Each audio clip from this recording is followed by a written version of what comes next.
Assalomu alaykum barchaga. Bugun biz sizlar bilan Portfigurdagi lablarni yechishda boshlaymiz. Ya'ni eng birinchi bo'lgan lab bu SQL injection vulnerability in where.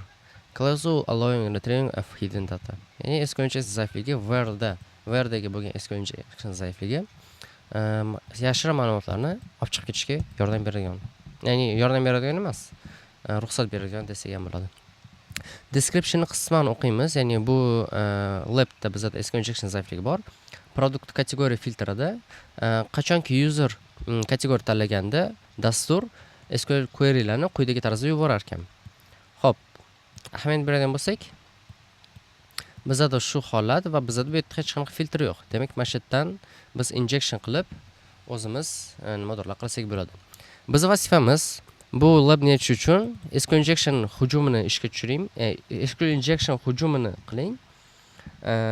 Xo'sh, application display xullas release qilinmagan produktlarni chiqarib berish kerak. Demak, ahamiyat bergan bo'lsa, bizda release 1 produktlar bular уже bizga ko'rinadi. Agar release 0 bo'ladigan bo'lsa, qaysidir produktning qiymati u bizga ko'rinmaydi. Demak, biz ko'rinmaydigan narsalarni ham ko'rishimiz kerak bo'ladi. Buni yechish uchun access qilamiz, biz access qilganmiz, bizga shu holat chiqadi. Biz nima qilamiz? Proxy yoqilgan HTTP history kira olaman. Biz mana bunday qilamiz. Va men любой kategoriyani tanlayman. Va bizda mana filtr bo'ldi. Men buni repeaterga jo'nataman. Send bosaman. Render qiladigan bo'lsak, bizda 1 2 3 ta produkt katta ehtimol bilan, to'g'rimi? 3 ta produkt bor. Biz nima qilamiz? Query qaytadigan bo'lsa, shu holat ekan. Biz mana bu holatga qilsak bo'ladi.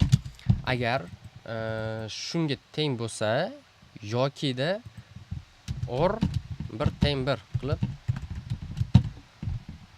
shu holatda jo'natadigan bo'lsak, bizga katta ehtimol bilan bu query qo'shiladi. Xullas, nima bo'ladi?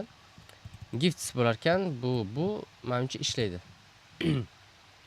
Send bosamiz. Bizga nima chiqarib berdi? Ko'rishimiz mumkin. Bir nechta anaqalar chiqarib berdi. Bizga mana bu narsa kerak emas katta ehtimol bilan. Send bosaman. Va bizda shu holat. Yaxshi. Endi lekin bu menga ahamiyat bergan bo'lsa, mana congratulations you solved the lab. Ya'ni query qanaqa holatga keldi? Ahamiyat bergan bo'lsa, mana shuni olamiz. Tagiga tushib olaman. Query quyidagi holatda men bu query bilan nima qildim? Mana bu narsani chiqardim.